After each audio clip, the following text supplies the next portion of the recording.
Welcome to God's Own TV. Almighty God will grant your request. An Ikeja sexual offences and domestic violence court on Friday sentenced founder of iReign Christian Ministry, Feyi Daniels, to life imprisonment for raping a church member. The trial judge, Rahman Oshodi, found the Lagos-based pastor guilty of rape and sexual assault of a female worshipper.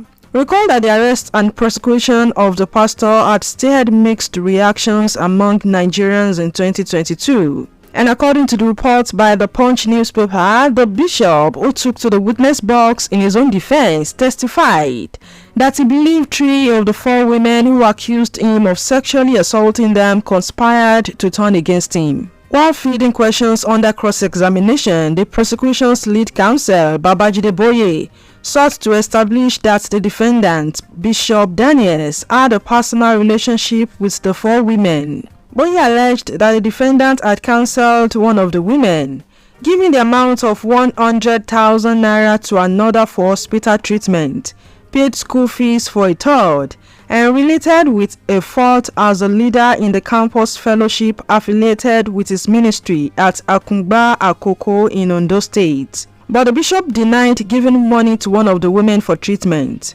In his own words, he said, "I believe all 3 ladies turned against me, but not one, because she later apologized to me." Also, when asked why the accusations from the ladies were all sexual in nature, the defendant said he didn't know.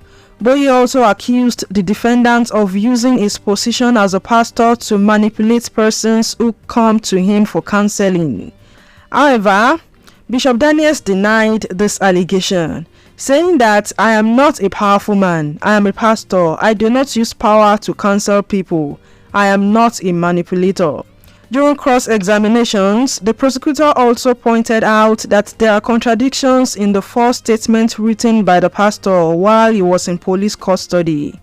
In his words, he said, "There are contradictions between the defendant's testimony and the content of the document.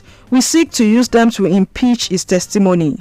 We rely on Section 232 of the Evidence Act, that evidence, even though obtained improperly, is still admissible, and we urge the court to admit same." Replying to this, the defense counsel, Adebayo Adegbite, raised objections to the admissibility of the statement.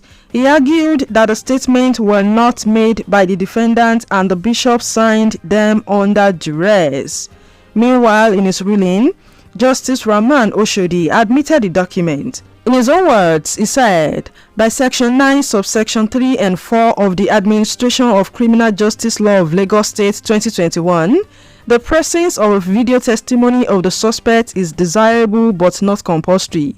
I will admit the document and later consider the evidential value to place on them. The objection of the defense is hereby overruled." However, as at the time of gathering this report, it is still unclear if Bishop Feyi Daniels is going to be appealing the judgment.